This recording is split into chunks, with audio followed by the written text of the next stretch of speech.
누가복음 18장 15절부터 17절까지의 말씀에는 예수님께서 만져주심을 바라고 어떤 어린 아기들을 예수님께 데려온 부모들에 대한 이야기가 나옵니다. 우리가 알다시피 예수님의 제자들은 그 부모들을 책망했습니다. 하지만 예수님은 그 어린 아이들을 불러서 가까이 오게 하셨어요. 그리고 이렇게 말씀하셨습니다. 어린 아이들이 내게 오는 것을 용납하고 금하지 말라. 하나님의 나라가 이런 자의 것이니라. 누구든지 하나님의 나라를 어린아이와 같이 받아들이지 않는 자는 결단코 거기 들어가지 못하리라. 뒤집어 말하면 하나님의 나라는 그 나라를 받아들이는 자에게 허락되었다는 것이죠. 중요한 조건이 하나 있습니다. 어린아이와 같이입니다.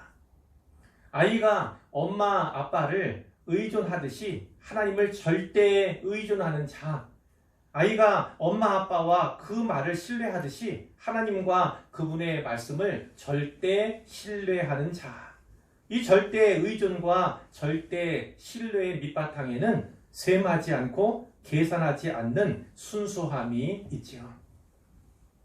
이것이 어린아이와 같이라는 표현 속에 담긴 함의입니다.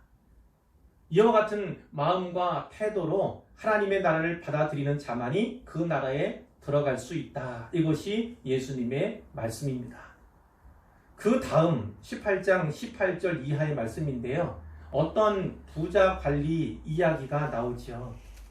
다른 복음서의 병행 본문들과 그 내용을 취합해 보면 그는 청년이었습니다. 그러니까 이 사람은 청년에다가 부자에다가 관리, 그러니까 다 가진 사람이에요. 그가 예수님께 물었습니다. 선생님, 내가 무엇을 하여야 영생을 얻으리까? 예수님께서 그에게 이렇게 말씀하셨지요.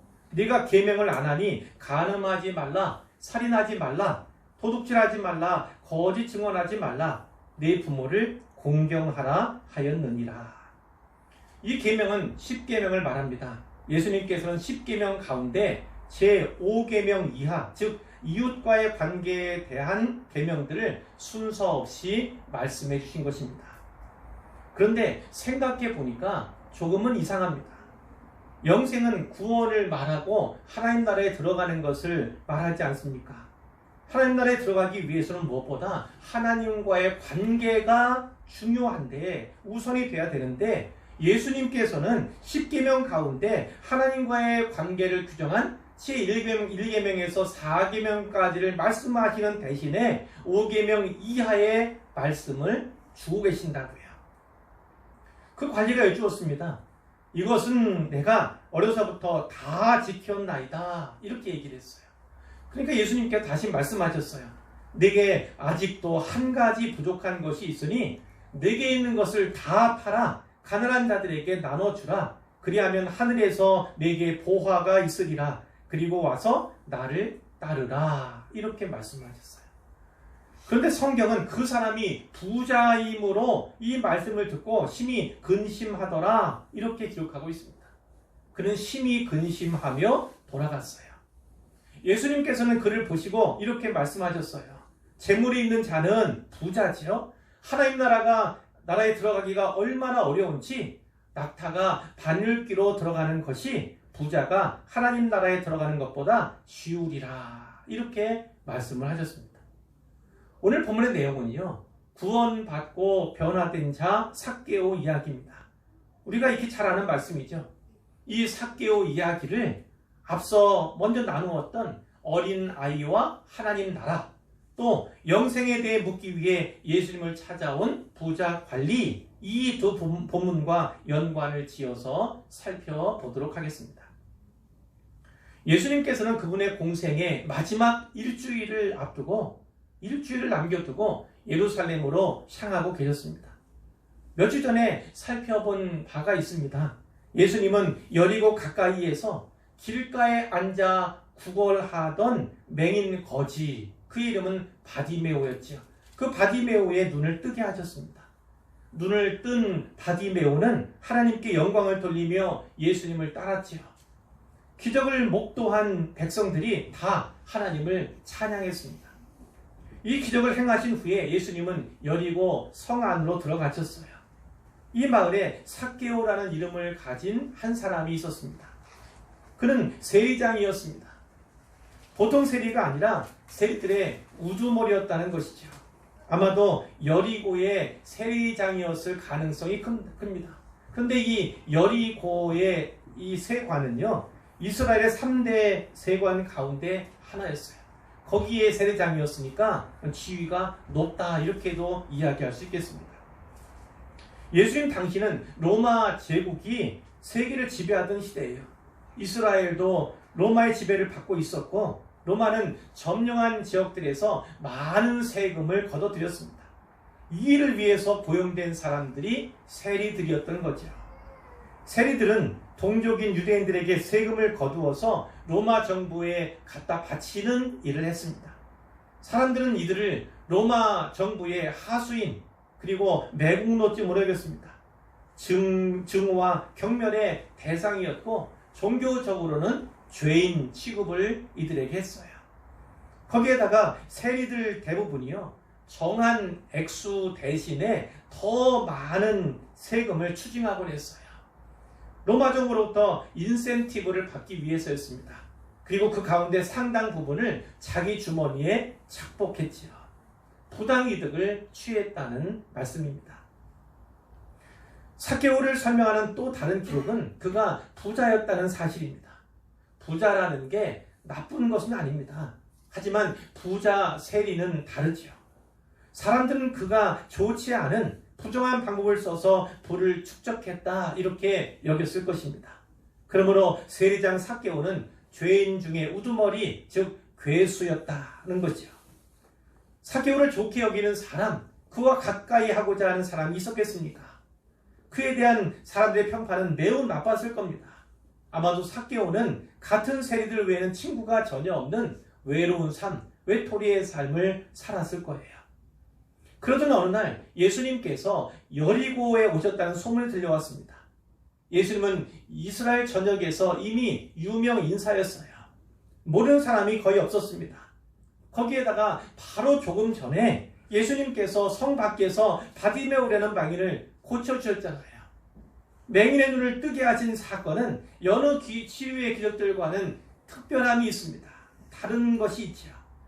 보지 못하던 사람이 눈을 떠서 앞을 보게 되었다는 사실은요, 곧 드러나는 일이에요.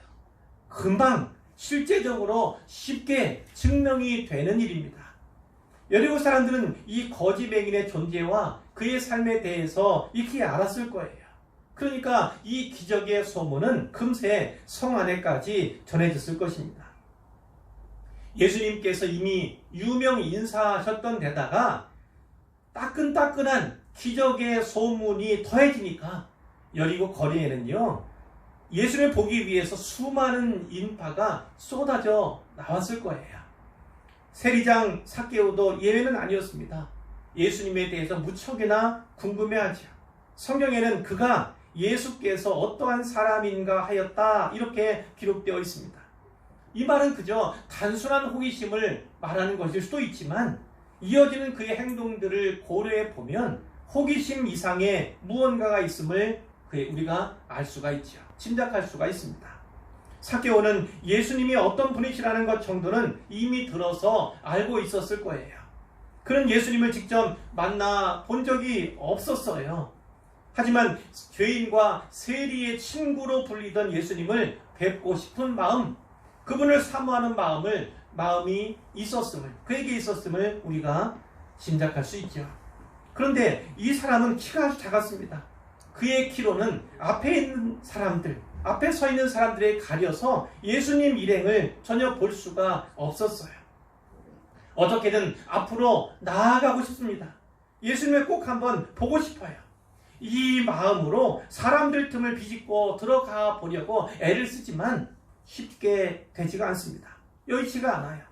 어쩌면 세리장인 삭개오에게 자리를 내어주려고 하는 사람이 아무도 없었을지 모릅니다. 삭개오는 마음이 급해집니다. 이러다가는 예수님을 만나보지, 예수님을 뵙지 못할 것 같아요. 그러자 어떻게든 예수님을 보아야겠다는 열심히 그를 붙듭니다. 삭개오는 예수님이 지나가실 거라고 예상되는 곳을 향해서 앞으로 달려가야 그곳에는 돌 무화과 나무가 있습니다. 삭개오는 그 나무를 오르기 시작하죠. 여러분, 삭개오가 왜 앞으로 달려갑니까? 왜 나무 위로 올라가는 것입니까? 예수님을 꼭 보고 싶은 한 가지 소원 때문입니다. 예수님을 꼭 배웠으면 하는 간절한 마음이 그에게 있었기 때문이죠. 삭개오의 이런 행동 속에서 우리는 그 영혼의 기갈을 보게 됩니다. 채울 수 없는 영혼의 굶주림과 목마름을 보게 되지요. 사람은 육체만 아니라 영혼의 존재이기도 합니다. 육체적인 욕구들은 먹고 마시고 입는 것으로 또 부와 지위로 어느 만큼은 충족이 될 수 있습니다. 하지만 영혼은요, 이런 것들로는 결코 충족될 수 없죠. 만족할 수 없습니다. 삭개오는 부자였고 세장이라는 지위도 있었지만 그 영혼의 갈증과 굶주림은 채워지지 않았습니다. 유명한 철학자 가운데 파스칼이라는 사람이 있죠. 그 파스칼은 팡세라는 그의 책에서 사람의 영혼에는 하나님만이 채우실 수 있는 부분이 있다. 하나님만이 채워질 수 있는 부분이 있다. 이렇게 고백을 했습니다. 성 어거스틴은 그의 책 고백록에서 하나님께로 돌아올 때까지 내 영혼은 결코 안식을 누리지 못했다. 하나님께 돌아오기까지 내 영혼은 안식을 경험하지 못했다. 이렇게 고백하기도 했습니다. 지금 삭개오에게는 그와 같은 영혼의 기갈이 일어나고 있는 거예요. 그러한 갈증 때문에 예수님을 꼭 만나고 싶어 했던 것입니다. 그런데 삭개오가 이러한 열망을 가졌다는 그 사실보다 더 중요한 한 가지 사실이 있죠. 예수님께서 그런 삭개오의 마음을 아시고 그를 만나 주시고자 하셨다는 사실입니다. 예수님은 결코 자기를 찾는 백성을 외면치 않으세요. 아니, 오히려 그를 찾아 나서시는 분이 우리 주님이십니다. 예수님께서 여리고로 들어가신 한 가지 이유, 그것이 바로 여기에 있습니다. 삭개오라고 하는 그 사람을 만나 주시기 위해서 예수님께서 여리고로 가셨다는 거죠. 잠시 후에 예수님께서 그곳을 지나가시게 되었습니다. 그리고 나무 위에서 자기를 주시하는 삭개오를 바라보셨어요. 예수님은 그의 마음을 아셨고 그의 중심을 아셨을 뿐만 아니라 그의 이름도 아셨습니다. 5절에 보면 삭개오야 속히 내려오라. 예수님께서 그의 이름을 불러주시죠. 이런 찬양이 있지 않습니까? 내 이름 아시죠? 내 모든 생각도 내 흐르는 눈물 그가 닦아주셨죠. 전에도 한번 말씀드린 자가 있지만 바로 우리 주님께서는 우리의 이름도 아시는 분이에요. 저는 사실 경험적으로 영적인 체험이 있지만 경험적으로 주님께서 제 이름을 불러주신 그 놀라운 때가 있었습니다. 그것을 잊지 못해요. 하지만 단지 아신 것만이 아닙니다. 이어지는 말씀을 보면요, 내가 오늘 네 집에 유하여야 하겠다 이렇게도 말씀하고 계세요. 예수님과 그 일행 모두를 그의 집으로, 너희 집으로 초청해 달라고 삭개오에게 요청하신 거예요. 수많은 사람들이 보고 듣는 곳, 이목이 집중된 바로 그곳에서 공개적으로 요청을 하신 거예요. 이 말씀을 들은 삭개오는 너무너무 기쁩니다. 나무에서 속히 내려와서 예수님을 영접하지요. 전혀 기대할 수도 없었던 일이 현실이 되었지만 그는 당황하지 않습니다. 즉시로 말씀에 순종을 합니다. 그는 예수님을 단지 손님으로 영접한 것만 아니라 이미 주님으로 영접한 거예요. 예수님은 삭개오의 집만 아니라 그의 안에도 들어가실 것입니다. 잠시 유하시는 것이 아니라 그의 안에 영원히 정착하실 거예요. 무사람들이 이것을 보고 수군거리면서 말합니다. 저가 죄인의 집에 유하러 들어갔도다. 삭개오는 세리로서 비록 자기 동족들로부터는 죄인 취급을 받았지만 그렇게 살아왔지만 하나님의 택정함을 받은 죄인이었던 겁니다. 그가 전에는요, 많은 죄악을 저지른 악한 죄인이었을 수 있어요. 그랬는지 모릅니다. 하지만 이제는 아니에요. 성경이 말씀하고 있지는 않지만 예수님은 삭개오와 식탁의 기회를 나누시면서 그에게 복음을 전하셨을 것입니다. 하나님 나라에 대해서 어떻게 해야 그 나라에 들어갈 수 있는지 그 나라의 원리에 대해서 말씀해 주셨을 거예요. 예수님을 만난 삭개오, 그가 어떤 변화의 모습을 보여줍니까? 삭개오가 주님께 아뢰는 말이 8절에 기록되어 있어요. 주여 보시옵소서, 내 소유의 절반을 가난한 자들에게 주겠사오며 만일 누구의 것을 속여 빼앗은 일이 있으면 네 갑절이나 갚겠나이다. 내 전 재산의 반을 뚝 잘라서요, 그것을 가난한 사람들에게 주겠다는 거예요. 그뿐 아니라 남은 절반 가운데에서도 만일 자기가 남의 것을 속여서 빼앗은 일이 있었다면 4배로 갚겠다, 이렇게 약속하는 것입니다. 율법 중에 배상법이라는 것이 있습니다. 피해를 배상할 때는요, 원금에다가 20%를 덧붙여서 배상하도록 한 그런 법이에요. 그런데 삭개오는요, 120%가 아니라 네 갑절이니까 400%로 갚겠다, 이렇게 얘기하는 겁니다. 피해 보상에 그치지 않고 피해를 입었던, 자기에게 피해를 입었던, 자기가 피해를 주었던 그 사람들의 마음속 상처까지도 보듬어 주겠다, 돌아보겠다, 이렇게 말하고 있는 것입니다. 아마도 삭개오는요, 지난날 누군가를 속여서 그의 돈을 빼앗은 일이 있었을 거예요. 세리의 일을 하면서 과도하게 세금을 징수함으로써 남의 소유를 편취하고 착복한 적이 있었을 것입니다.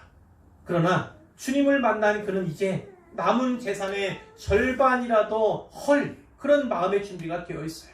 이것은 무엇을 의미합니까? 삭개오는 자기가 죄인임을 고백하고 과거의 악한 삶을 청산하고자 한 것입니다. 그의 가치관이 바뀌었어요. 무엇보다도 특별히 물질에 대한 가치관이, 물질에 대한 생각이 달라졌습니다. 삶의 우선순위가 바뀌었어요. 우선순위가 바뀌었다는 것은요, 삶의 목표와 목적이 바뀐 것만을 의미하지 않습니다. 더 중요한 무언가를 위해서, 더 중요한 누군가를 위해서 어떤 것도 포기한다, 그 뜻이 이 안에 담겨 있는 거지요. 이와 같이 내면의 변화는 외적인 행동으로 나타납니다. 거꾸로 말하면 외적인 행동의 변화가 내면의 변화를 증명한다는 것입니다. 외적인 행동의 변화가 없이는 내면의 변화를 증명할 수 없다는 말도 되겠지요. 삭개오는 세리장이고 부자였습니다. 가진 부와 지위가 있었어요. 하지만 그것이 그의 영혼의 빈 잔을 채우지 못함을 잘 알고 있었습니다. 그런데 예수를 만나고 보니까 이제야 비로소 그 영혼에 충만한 기쁨과 만족감이 생긴 거예요. 이제까지 경험하지 보지 못한 그러한 기쁨, 그러한 만족감이 있음을 그가 발견한 것입니다. 이제는 소유와 물질을 위해 살지 않으리라, 이런 마음의 결단이 삭개오에게 있었던 거예요. 이런 삭개오에게 예수님께서 말씀하십니다. 9절 10절 말씀이죠. 오늘 구원이 이 집에 이르렀으니 이 사람도 아브라함의 자손이미로다. 인자가 온 것은 잃어버린 자를 찾아 구원하려 함이니라. 아멘.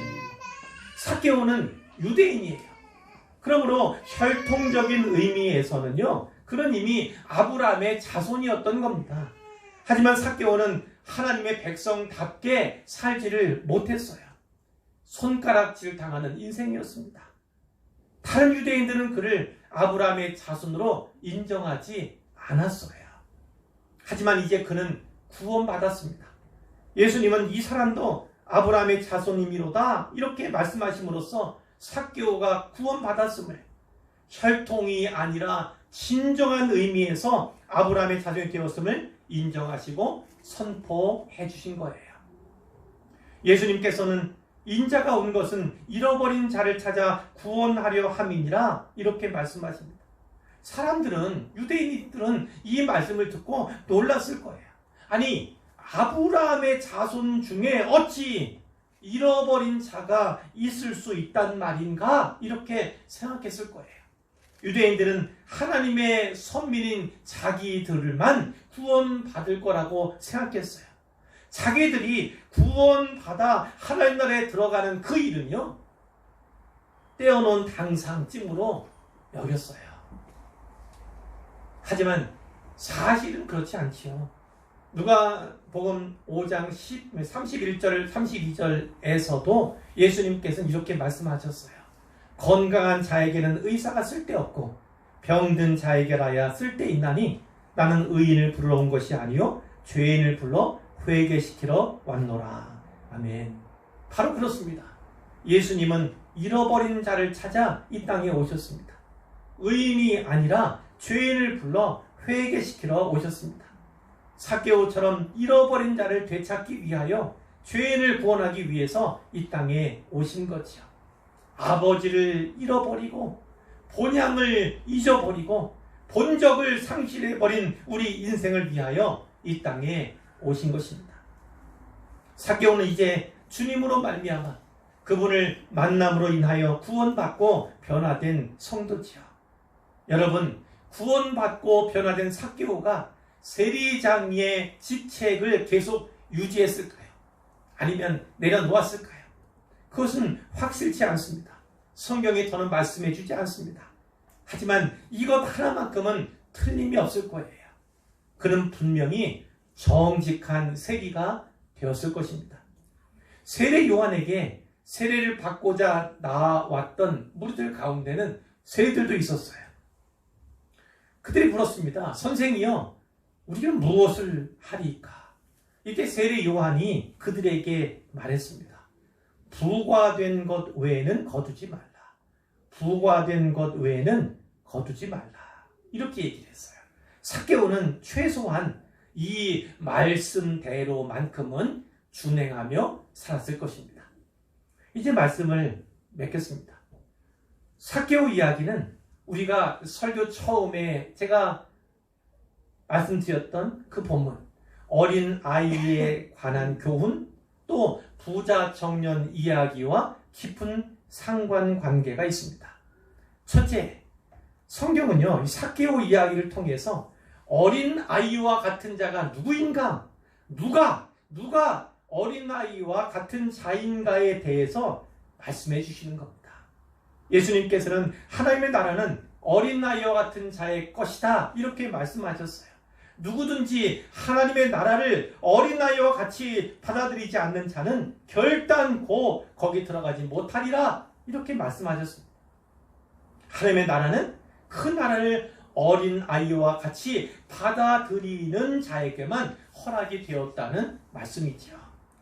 오늘의 말씀 속에서 삭개오는 마치 어린아이와 같은 모습을 보여줍니다. 예수님을 보아야겠다는 일념, 그 일념으로 그는 돌무화과 나무에 올라가지요. 그는 아이가 아닙니다. 어른이에요. 여리고세관의 세리장입니다. 나름 지위가 있는 사람이었다는 거죠.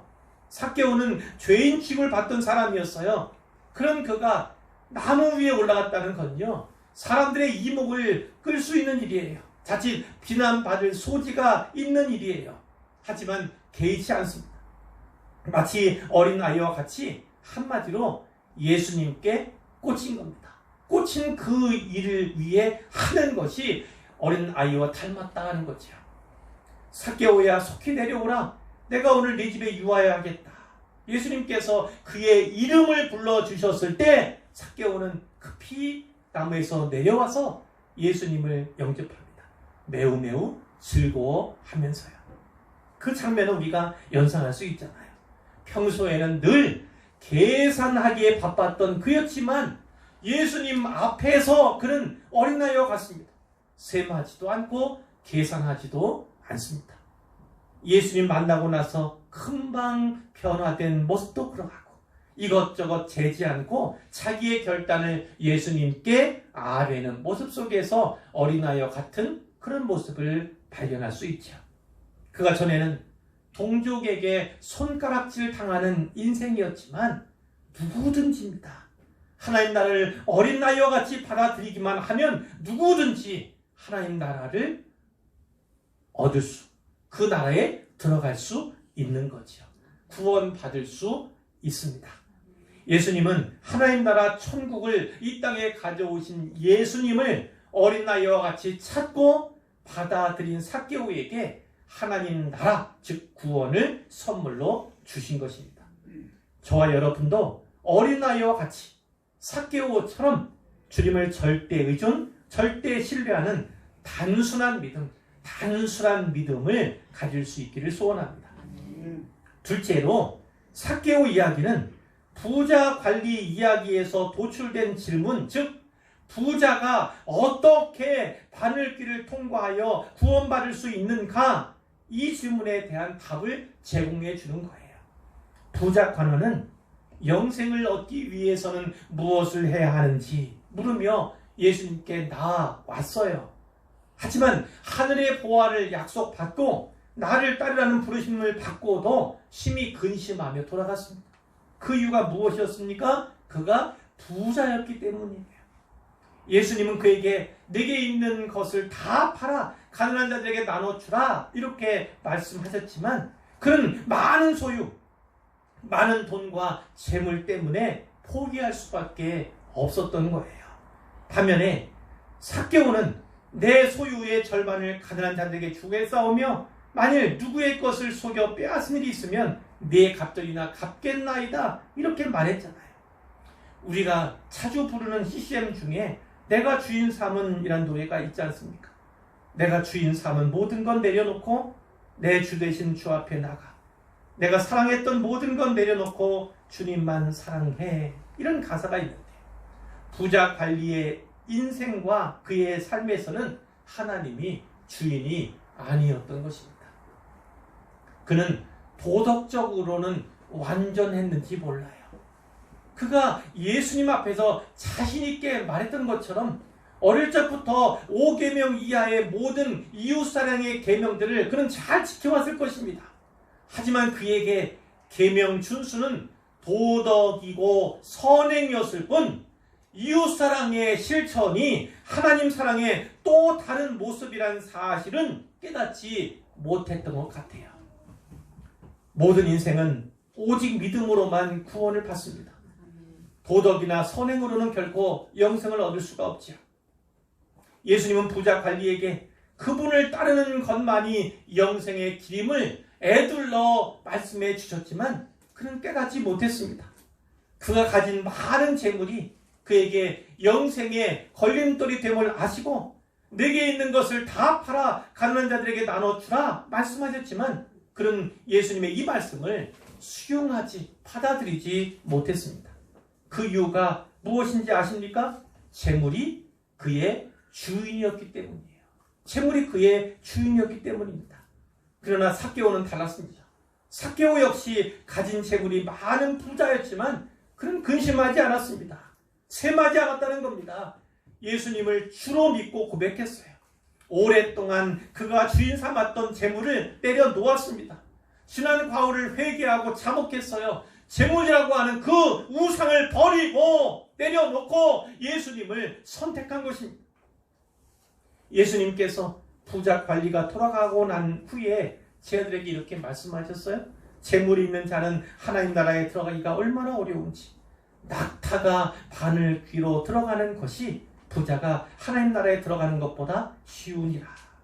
그런데 이 삭개오 이야기가, 이 삭개오에 등장하는 삭개오가 부자가 어떻게 하나님의 나라에 들어갈 수 있는지를 보여준 거예요.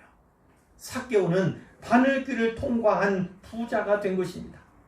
부자 관리의 본문에서 예수님 주변에서 듣고 있던 자들이 예수님께 여쭈었어요. 그런즉 누가 구원을 얻을 수 있나이까? 그런즉 누가 구원을 얻을 수 있나이까? 삭개오는 이 질문에 대해서 답을 주는 인생이 되었던 겁니다.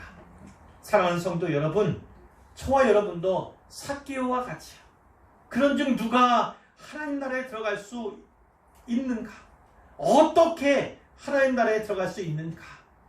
이 인생에서 가장 중요한 질문에 답할 수 있는 인생, 답을 줄 수 있는 인생이 되기를 주님의 이름으로 축원합니다.